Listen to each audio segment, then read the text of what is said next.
Kakakuha lang ni Jonathan Casanya ng National Certification Requirement Certificate mula sa TESDA para sa hotel and restaurant training. Looking for mas malaking income, sir, di ba? Mas magandang opportunity. Timing naman, dahil nasa 2,000 Pinoy hotel workers ang kailangan ngayon ng bansang Israel. For the first time, nagkaroon ng ruling yung kanilang legislative departments sa Israel na binibigyan lang ang Filipinos. Tayo lang ang binigyan ng opportunity to deploy hotel workers to their country.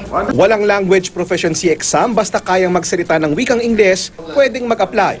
$1,000 o mahigit 50,000 pesos kada buwan ang paunang sweldo para sa mga matatanggap. Wala ring placement fee at recruitment cost o yung kailangan munang bayaran bago makapagtrabaho. Bukod sa hotel workers, nasa 2,000 nurses din daw ang kailangan ng Israel.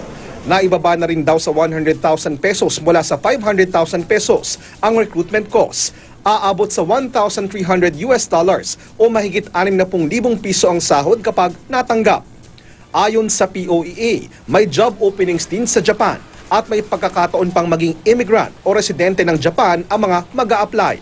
Naglabas kasi ang Japan ng new resident visa status o bagong working visa na ibibigay sa mga Pinoy workers. Bukas ito sa health, agricultural, construction at service workers. But because of this policy, na-i-implement nila this coming first quarter ng 2019, pag nagtrabaho ka na ng more than 5 years doon, pwede ka na mag-apply as a Japanese immigrant.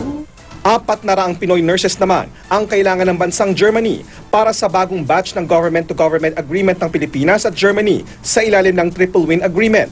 Ongoing na ang application ngayon hanggang Pebrero. Walang placement fee at libre rin ang pamasahe ng matatanggap. Starting salary mo is 1,300 euros per month, equivalent to almost 114,000 pesos. At para sa mga interesado mag-apply, magparehistro muna sa website ng POEA at kumpletuhin ang mga requirements bago pumunta dito sa kanilang tanggapan.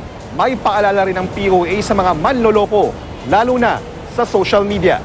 Magkakaroon ng Memorandum of Understanding o MOU ang POEA sa Facebook para tanggalin ang mga peking accounts na gumagamit ng logo ng POEA at nag-aalok ng trabaho abroad. Tatanggalin na ng Facebook ang mga di-otorisadong ads papuntang abroad.